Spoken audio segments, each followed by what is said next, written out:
Movies are a truly beautiful medium. Longer than a featurette, shorter than a show, a movie aims to capture an aspect of the human experience. Fear, stress, wonder, joy, all through various scenes, shots, dialogue, and score. Five Nights at Freddy's 2 is definitionally a movie, and by virtue of that, is definitionally art. But it is also shit. I've never really talked about it on this channel before, but I would consider myself a fan of Five Nights at Freddy's, so for those keeping track, that's another check on the list of attributes of the archetypical Gen Z autistic internet man. I started to become a fan when I was a kid because I think there's just some sort of chemical that attracts kids to that game. And as an adult, I can appreciate the story that the games tell. Well, aspects of the story. And because of that, in 2023, I watched the first Five Nights at Freddy's movie, and it was fine?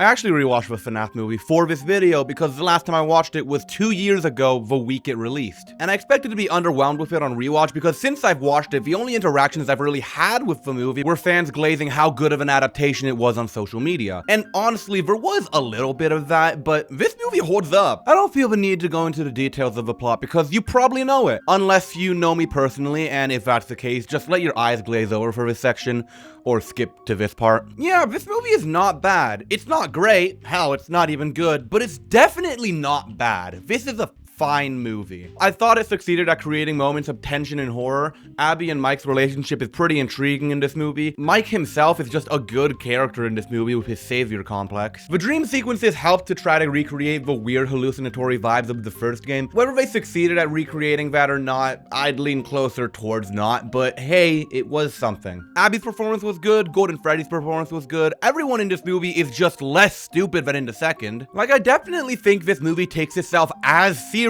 as the second, but in this one it feels more earned. Now, it's not all sunshine and rainbows. There are a few cases of more is less, a few cheap jump scares, some plot points I could just not bring myself to get interested in, and some lines that make me cringe so hard. But overall, this was an okay movie that was a legitimately good time to watch. 5.5 out of 10. So going into FNAF 2, I was actually a bit excited. MatPat was hyping this up, saying it was the best movie ever. The movie is bigger, bolder, scarier, and full of more lore than you could shove into an animatronic chest cavity. The marionette looked really good. I was prepared for an actually good movie. And after watching it twice in theaters, what the actual fuck? Oh my god.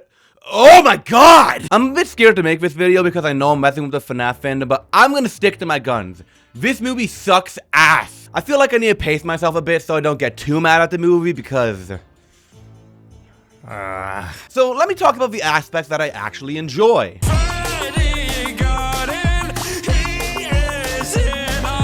Hey, sorry to interrupt. This is editing, Gug. So, the version of this video you're watching is actually, not the original version of this video. I had uploaded this to my channel ahead of time, ahead of the 15th, and NBC Universal decided that I used just too much video footage of FNAF 2. So I had to replace a lot of that with Celeste footage or just my normal video footage. You know, stuff like that. Yeah, it's extremely annoying. I'm glad I had this video done early because if it didn't, that would have really fucked everything up. But, yeah, I'm gonna make an update video on this separately. But, if you're gonna be like, why isn't he showing any footage from the movie? It's because NBC decided that I'm a fit person to censor. YouTube's copyright system is bullshit. Okay, back to the video. As a FNAF fan, I'll admit it, the niche references were cool. Shadow Bunny, Pop Goes Pizza. Like, these don't make the movie particularly good at all, but I can still appreciate them. Specifically with the Freddy beatbox, I just think it's really cool that something as nichely internet as the beatboxing of Abdul Cease can make it into a movie that made hundreds of millions of dollars in revenue. Like, that's just cool, I like that. The three scenes I'd feel comfortable calling kinda good was the Vanessa dream scene, the scene where the film crew gets killed, and the opening. With the dream scene, that was one of the only scenes in the movie where I legitimately felt kinda scared. Was it perfect? No, but compared to the other scenes, it was amazing. And the scene where Michael leads the film crew to die, like, it's a bit annoying that these characters so clearly only exist to die, but I think it works well 60% of the time, and that's better than most scenes in the movie. When it comes to the practical effects in this movie, holy shit, it's amazing. Like, that's one of the main reasons I'm probably gonna continue seeing these movies, even though I'm giving money to Scott Cawthon. Because I'm also giving money to the extremely talented people at the Jim Henson Company who made the animatronics, and the people who made the sets. It all looks so good. And the capstone of this movie's practical effects is the marionette. It literally looks like it was pulled straight from the game. It's creepy, it's really good looking, no notes. Jeremiah has returned from the first movie. This is good news. Matthew Lillard and Piper Rubio are probably the only actors who I'd say did good in this movie. And also, McKenna Grace. McKenna Grace also does pretty good. She's not in the film that much, but she's not bad. Matthew is pretty successful at being intimidating, and just every now and then the editing or cinematography just completely steps on his performance. And Piper, like, for a 12-year-old, this performance is amazing. She really does do good considering what she's been given in terms of dialogue. And on the topic of Piper Rubio, it's just really endearing that someone who's so clearly a fan of FNAF gets to be a part of this franchise and these movies that she so clearly loves so much. And just seeing the videos she posts on social media, it's really sweet. That's not really about the movie. I'm running out of things to say.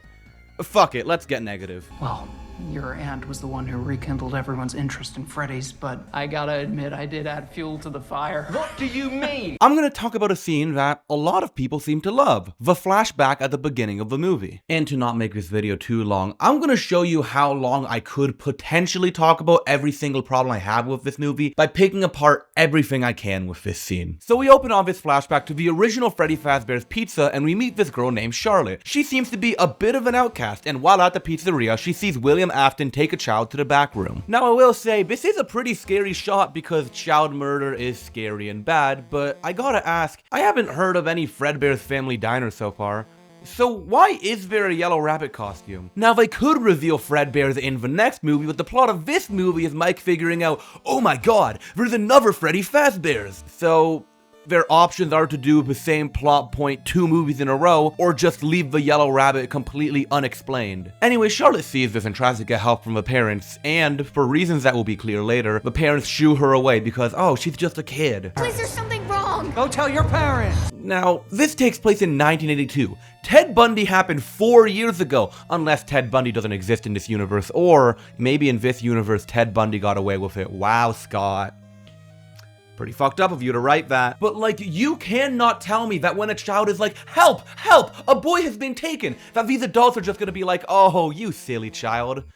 Fuck off. Now, the reason they did this is to set up this stupid bullshit plot point that will come up later in the movie, but if you have to do something stupid and unrealistic just to justify what happens later in the plot, that's bad writing. So Charlotte follows William to the back room, not before being stopped by young Vanessa, and sees something happening here. The boy is unconscious and Willie is washing something while whistling the FNAF theme. Charlotte is able to sneak over and grab the boy and carry him out of the room, but William notices her. Charlotte then walks down this hallway that's like 25 meters long, with William right behind her, and somehow she's able to escape, walk out on stage, scream to get people's attention, and then she collapses because she was stabbed 3 times. So, hey, William Afton just lost so much aura. Charlotte not only beat him on wits, she was carrying a full boy and was able to outrun him while he was like 3 feet behind her. You're telling me he couldn't have just grabbed her and stabbed her? Like, maybe if this scene was shot differently, I'd feel more tension. Not to say that this scene isn't scary at all, but for now, it just feels a little bit stupid, especially on rewatch. And also,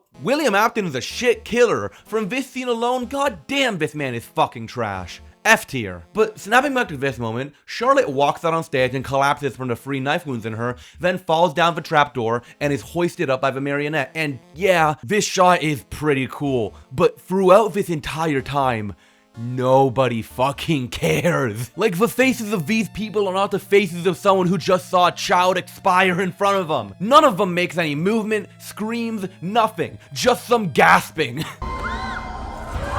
And you're telling me this dead child falls down a trapdoor and is held by this animatronic, and no one is like, well, this is kind of morbid. Let's get this dead child out of this marionette's arms. Oh my god, this kid is dead. What the fuck? I know at their core, these are nitpicks, but if you want someone to engage with a movie, you have to make your world make sense. So if child murder is supposed to be this terrible thing in this world, but the scene we have of it happening has everyone reacting in a way that no human would ever react, then how do you expect me to engage with this world when it makes no no sense. It's completely logically flawed and inconsistent. Things only happen to make the plot move forward, and the reaction to those things are completely arbitrary. But anyways, we cut from this shot to the intro of the movie with a remix of the theme from the first FNAF movie, and I'd be lying if I said this didn't have me hyped the first time I watched it. Look, I'm still a FNAF fan. I'll still eat the slop, but I'm a more sophisticated hog because I criticize the slop as I'm eating it up. In this intro, we get this montage of newspaper clippings that basically end with Fazbear Entertainment being found not liable of Charlotte's death, which...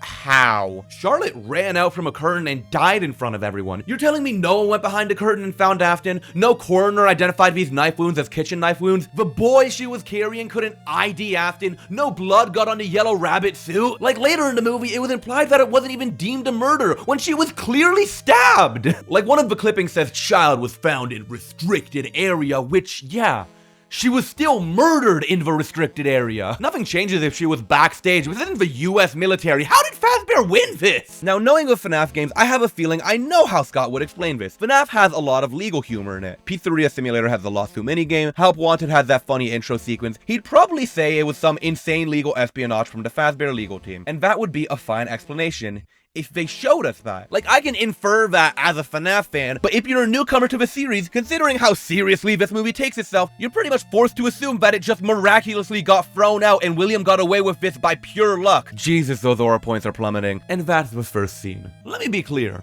This is not a bad scene. I'd place it firmly at number 3 for scenes in the movie. I like elements of it, but when it all just comes together, I don't think it works that well. But in comparison to some of the other scenes in the movie, it's pretty good. But enough blabbering, let's talk about the plot of the movie.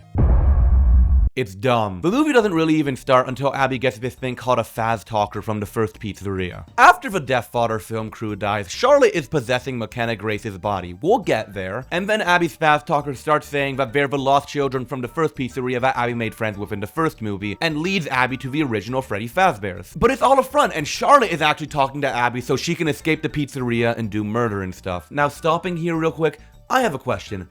How the fuck did Charlotte know to talk to Abby? The movie takes great pains to tell us that the marionette was able to wirelessly direct the other animatronics in song and dance, so that means that every animatronic in this movie is just Charlotte. Even if she can wirelessly control stuff, you're telling me she wirelessly controls Abby's Faz Talker from miles away while somehow knowing to control this specific device owned by this specific kid to help her escape a pizzeria? This Faz Talker plot point is stupid and dumb, and I don't even appreciate how it's a reference to the Save the minigames because it's just so egregious. Anyways, Vanessa shows up the next day and finds out that she was making drawings of the original pizzeria, but when she goes to tell Mike this, he says she's a kid who doesn't know what she's talking about. Also, why didn't you tell me about Charlotte and the original pizzeria? I don't trust you, instead of listening to her for like 5 seconds. Vanessa then very wisely decides to take matters into her own hands and goes to the original pizzeria to try to reason with Charlotte. Wait, how does she have her service weapon? She's definitely not passing any mental evaluations. This plan fails, obviously, and Charlotte lures Abby back to the pizzeria and makes Vanessa direct her on how to shut down the perimeter lock for the animatronics. And from here, a bunch of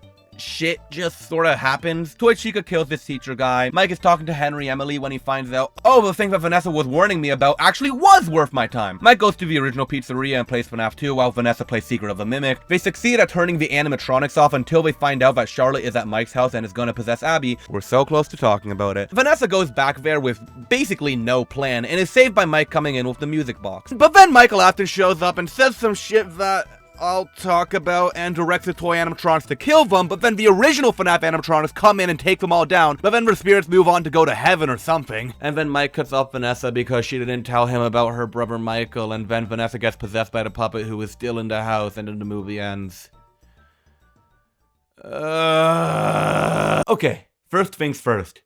Charlotte's character in this movie is just bad. To give a quick explanation, Charlotte ends up possessing the puppet, but she's stuck in the last emotion she had before she died, anger. So now she's very violent and mad. Her character motivations is that she doesn't blame William Afton for her death, she blames the parents who didn't help her or do anything. You know, in the way that felt very unnatural and they only did this so this plot point could come up. And when this starts to get revealed, Toy Freddy is sneaking into this old couple's house and I thought, wait, is she tracking down the people who are actually there at the pizzeria when she died? Damn, that's actually kind of cool. But no, because she also tries to kill this very young mom, because her motivations are that all parents are evil and should die. Parents are all the same, and I have to punish them for that. So there are a few issues here. One, the kid version of Charlotte is actually a very good representation of what I imagine Charlie would be like. Extremely self-sacrificial, caring, and selfless. But then they add this plot point of her being stuck in her last emotion, so they can have the puppet be evil. So really, they're trying to have their cake and eat it too. They can't just write that as a spirit Charlie turned animalistic and evil. They have to write this weird character motivation so we can all be like, oh, that's so sad. Charlotte is actually a good person, but she's being corrupted by being stuck in her last emotion. Pick a lane, people! And it's so clear that the better lane is to not have Charlotte as a villain, but they need the marionette in this story, so they just pull this out of their ass. Anyways, too, I haven't really elaborated on it, but despite possessing the marionette, Charlotte actually possesses her victims and makes them look scary and evil. And it's crazy that when you think about it, this might actually be the worst way they could have handled the marionette. As a result of this weird, honestly unexplained possession thing, like where does the marionette go when they get possessed? Why do they have weird tentacles? Why can they fly? Why did they do this? But as a result of this, they took this really creepy, eerie marionette that the Jim Henson Company made for them, threw it out, and decided to have this boring, played out, done before possession ring girl, and that's the marionette possessing people. Like, this decision just makes me confused. Why would they do this? Like, the only reason I could think is, oh, they just couldn't find a way to make the marionette move around and stuff. But if that's the case, then find a way! Scott, you have a blank check from Blumhouse. There is no way that anything you could have done would look worse than this. This is so nothing! I come to find out that Freddy's for scary killer robots, not boring exorcist demons. Fuck you! Now, it seems that I'm in the minority about this because a bunch of people actually do find this scary, apparently. Different strokes, I guess. Sorry. I'm sorry, guys. I'm sorry because I just realized that even if they actually had the marionette be the marionette, then it still wouldn't be scary, because the animatronics in this movie aren't scary, because we're not dangerous. I mean, sometimes they'll kill people if the plot calls for it, but when it comes down to it, these things are not a threat. For one, they move so incredibly slow. Like, you could outwalk these things at a brisk walking pace. In the part of the movie where Mike plays FNAF 2, which is so necessary, he's being hunted down by the wayward animatronics and evading them with the Freddy head. In the games, when the wayward animatronics are in your office, you have to put on the Freddy head quickly, and if you're too late, you die. But here, the animatronic will be in the middle of attacking Mike, and he puts on the head and they just walk away, again, so slowly. Another thing that happens in this section is Mike is just casually able to rip Balloon Boy's head off. Oh, okay, so you can just kill these things. In the scene where Mangle is on Vanessa's car, Mangle has a weirdly difficult time catching Vanessa. They don't try to go through the window, rip the door open. Mangle literally grabs Vanessa, and Vanessa is able to shrug Mangle off and launch him through a window, which is actually really sick. Can we get that in slow motion? The animatronics are fully not a problem. You could probably take them down with a fucking crowbar. And if this movie is trying to be a horror, and the animatronics are only dangerous in scenes they need to be, then what's the fucking point? I know Vanessa's gonna get out of this. I know Mike's gonna get out of this because Wayward Foxy is just gonna stand there for 20 seconds after already assessing Mike as a threat. It's so weird. They'll write themselves into these corners like, oh, and then Mangle grabs Vanessa, and then they clearly asked, okay, so how does Vanessa escape that? And then they were like,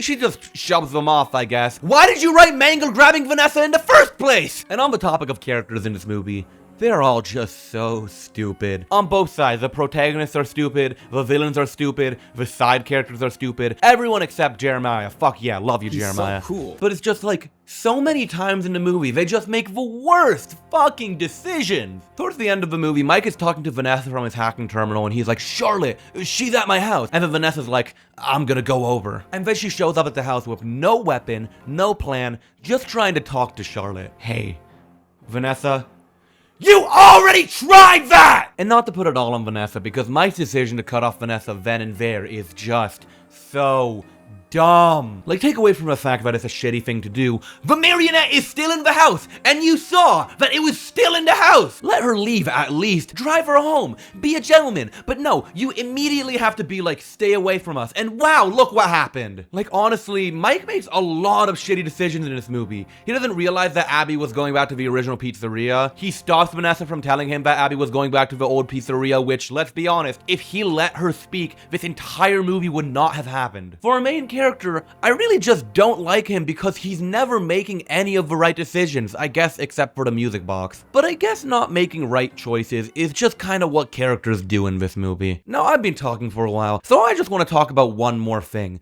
The capstone on what makes this movie truly terrible.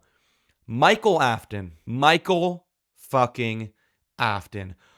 Oh, fuck this character. I'm so for real. This is so bad. It's Michael, actually. Michael Afton. Why is Michael in this movie? He's in two scenes. The scene where he kills the film crew, and the scene where he comes in at the end controlling the animatronics and being like, half the town will be dead by morning. What does that mean? He's so fucking cliche and basic. Every line is just the archetypical creepy evil guy. Like, I laughed at every line and everything he says or does, but that's definitely not intentional. His inclusion in this movie is just a net negative. He's a secondary villain, which this movie didn't need a secondary villain. And he has this speech about how he started FazFest. Yeah, by the way, in the background of this movie, there's this weird festival going on. I didn't explain it, but to be fair, the movie also does not elaborate on what the fuck FazFest is. He also says half the town will be dead by morning. How? What, you're gonna kill the town with these animatronics? Can we play that clip of Mike ripping Balloon Boy's head off?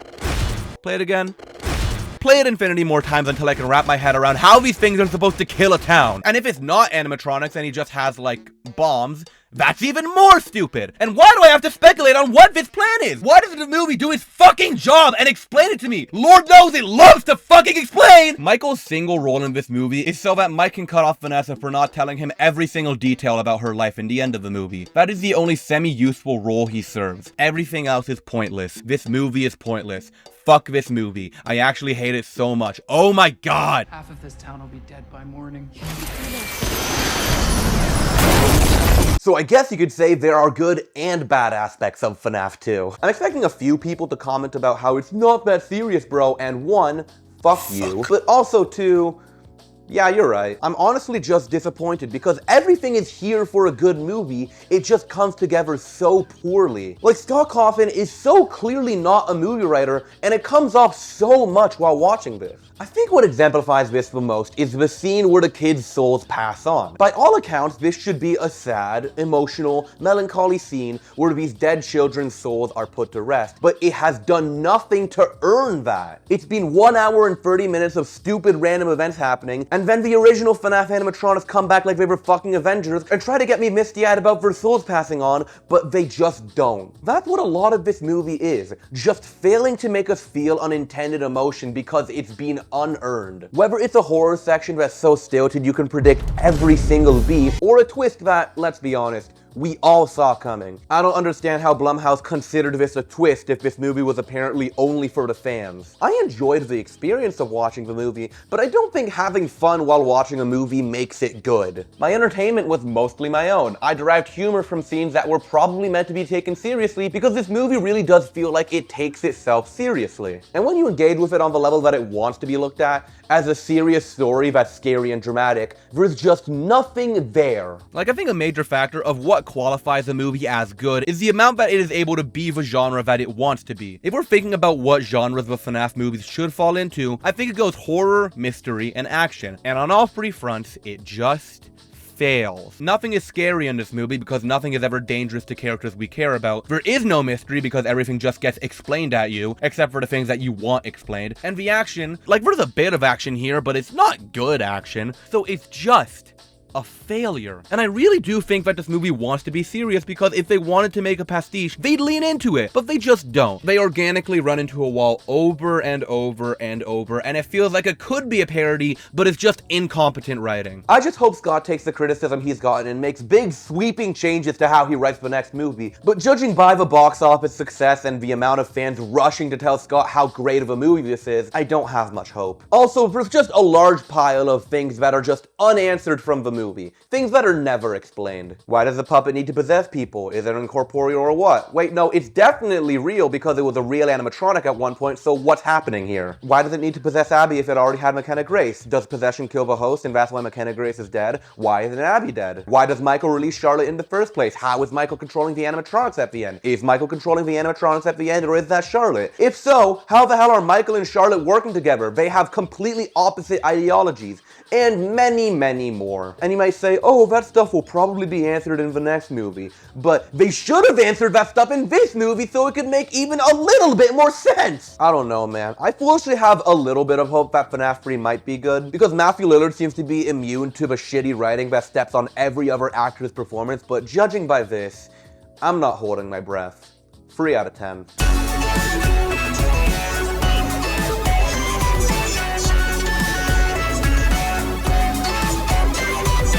Hey, welcome to the outro. Now, I don't know if you noticed, but I feel like I'm gonna get a little bit of backlash on this one. And I know the last time I predicted that the video was one of my most praised videos that I've ever made, but I feel like I'm a little bit more educated on this one, because since I've been making this FNAF 2 video, my social media feed has picked up on it and suggested a lot of FNAF 2 content, and I've noticed 2 things. One, I'm pretty sure a majority of people agree with me that this movie isn't very good. I know that there's echo chambers on the internet or whatever, but like, I feel like in the fandom, it's like a 50-50 split on whether they like the movie or not. And when it comes to general audiences, I feel like it's single percentages of people who like the movie. But 2, the people who do like this movie will go to the fucking mat for it. They will defend the shit out of this movie. And they'll be like, you're not a real FNAF fan, or you lack joy and whimsy. You just love negativity. And I think what those people are gonna miss is that I wanted this movie to be good. I came into it with an open mind. I came into it being like, oh, Scott listened to the criticisms. MatPat is saying that the movie is bigger, scarier, and better than FNAF 1.